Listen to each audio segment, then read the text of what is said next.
Welcome to Hoyt's Bowhunting Whitetails. It's November 5th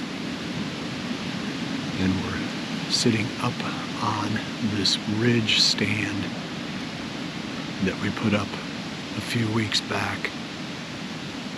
Down below us, 150 yards, is that little small pond with the blind next to the pond. Well, we do have an occupant in the blind this morning. Bentley. I hate, because we're going to be gone all day, I hate cooping him up for the whole day, so I let him, left the door open so he could at least go outside. And he was laying on his pad, and I thought there's no way he's going to follow us. Of course, we get clear up in here, and there he is. Fortunately, we could stash him in the blind, so he's going to spend the morning in the blind. He'll probably see just as many deer as us down there. It's really windy. Probably, nice wind. I think it's high teens with gusts into the mid to upper 20s. And I love those conditions for entering these morning stands. I won't say that we didn't bump anything on the way in, but boy, I sure don't think they hurt us. If anything, they probably could have seen us, but the wind even helps with that too. All the brush is moving around and they don't pick up on movement quite as much. It's a good spot. There's a draw coming up. So we're at the head of that draw. So I think there's three pretty major trails. One below us, about 20 yards away.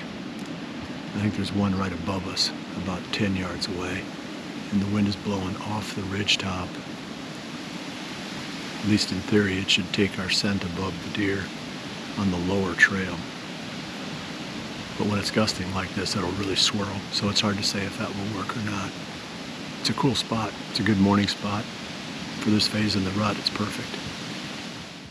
Hoyt's Bowhunting Whitetails is brought to you by Redneck Blinds, Code of Silence Apparel, the Hunt Stand app, Whitetail Institute, research equals results, B3 Archery, Muddy Outdoors tree stands, Stealth Cam trail cameras, My Outdoor TV, and Hoyt.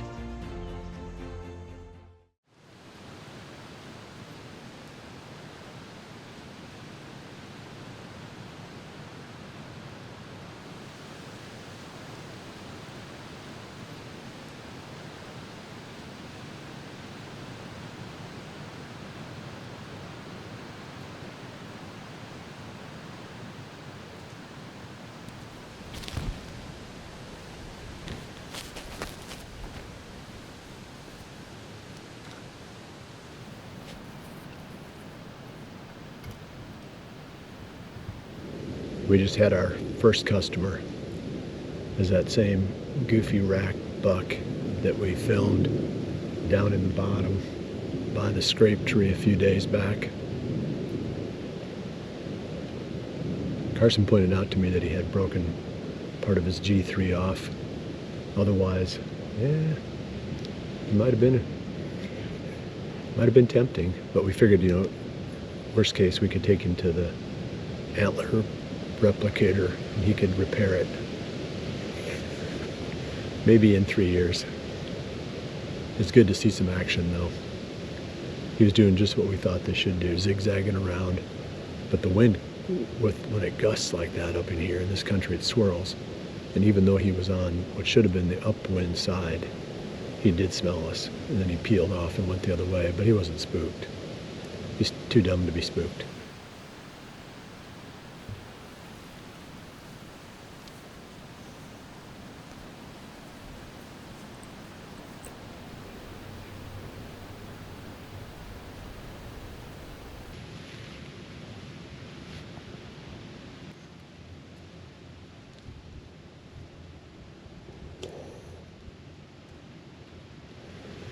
We're closing in on 10:30.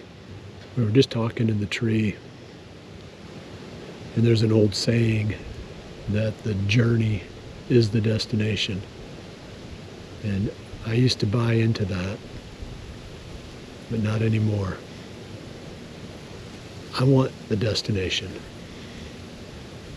We've been on enough of a journey. It's time to start shooting something. It's been a long, dry spell.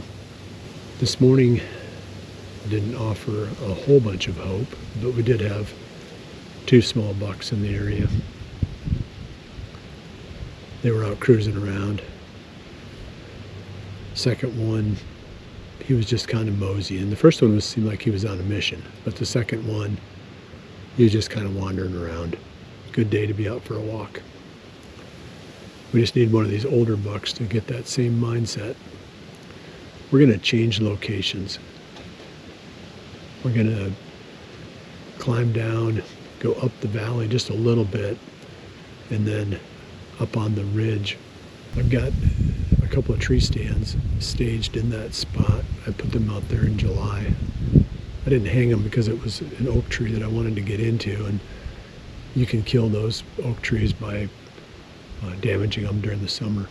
So we're gonna get out of here, head over to that spot, and hang those 2 stands. That is right on the end of a point, one of these ridgetop points, and it should be even a more heavily used for bedding than the spots we've been hunting. We've been hunting more like travel routes between bedding areas. This one's going to be more of a bedding area itself, which, I think it's time, this part of the rut, it's time to be into those traditional bedding areas a little bit more.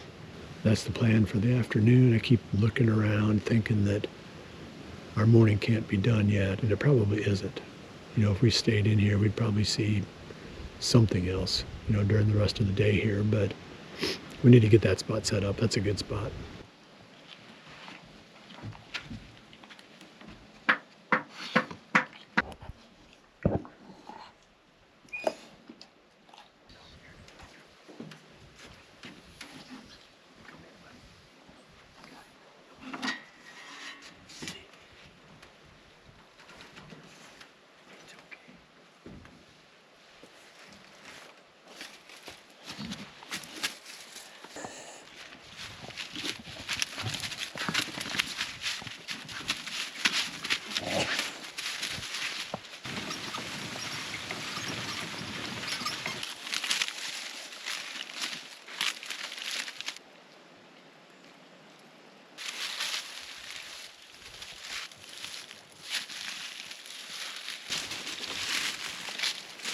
We got settled in. Took a little extra time there with running the dog back to the building. Bentley, he's quite a character. That's a climb getting up in here.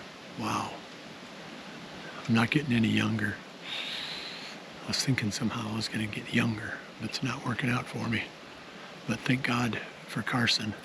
I think Carson's getting younger. Or at least he's young enough, because he hung those stands really fast. He did a good job. We're set up on the end of this point, and I would say we got in here without bumping any deer. That 15-mile-an-hour wind really helps, though. It's out of the northwest, so it's blowing right off the end of this point out over the valley below. Looking out in front of me, that's the direction of the spot we call Old Unreliable. Jordan named that spot. There's a food plot up on top. I've been getting a lot of pictures of deer up there, so I know there's quite a few right in this area. And this has got to be one of the spots where they're bedding. And if they're bedding here, now with the rut, the bucks should be cruising through this quite a bit. November 5th, I think if we could sit right here for 4 days, we'd see just about everything that lives up here, buck-wise. But the wind is going to be flip-flopping a lot on us. So we got this afternoon, and then maybe not again until the day after tomorrow. So today's Wednesday, so maybe Friday we can get back in here again with the right wind. I'm liking our chances. It's a good looking spot.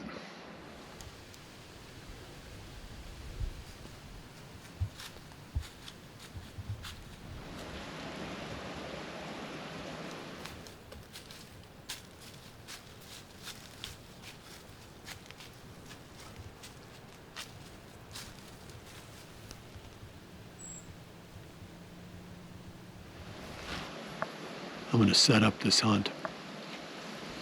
There's no way with that wind that these deer know that we're here. The wind is perfect now. First time in, probably the best spot on the farm. Yesterday evening we were across on the ridge, across the valley. On this side, now we're on the west side of that big long draw. We're at the base of it. And this buck that I've been hunting, he lives in this draw most of the time. So that's the storyline. There's no way we've screwed this up yet. Like I said, we couldn't have done any better for this evening's hunt than be sitting right here, right now.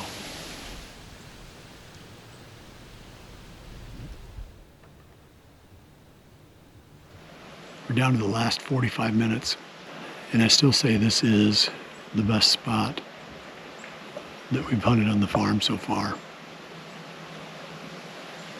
And maybe it's the best spot on the farm. It's a nice looking spot. We're probably 150 yards back off that food plot. Old, unreliable. Now you know how it got its name.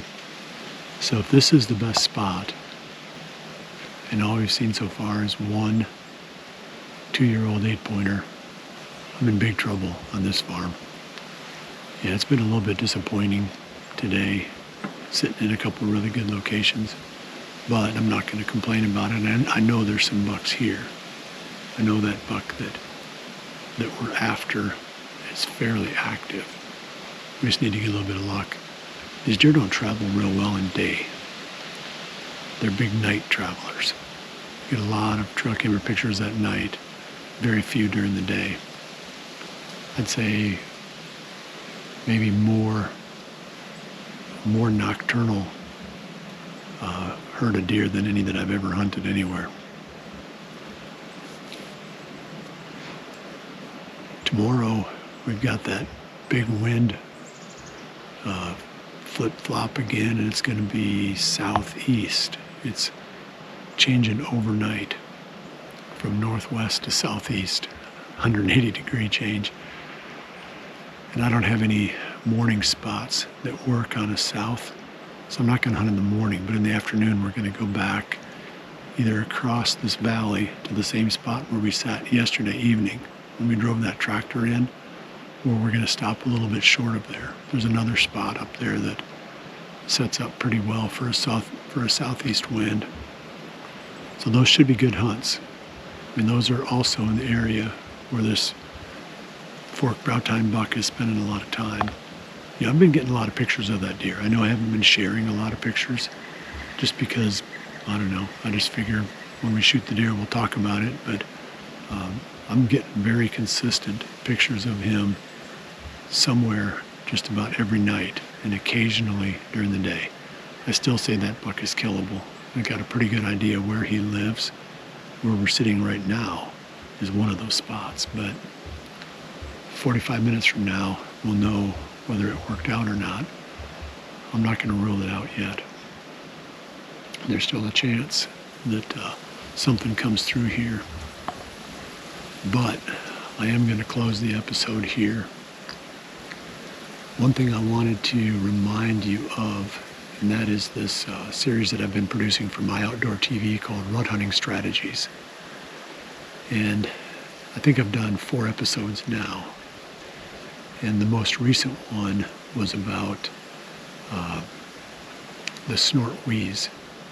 And when I've used that effectively in the past.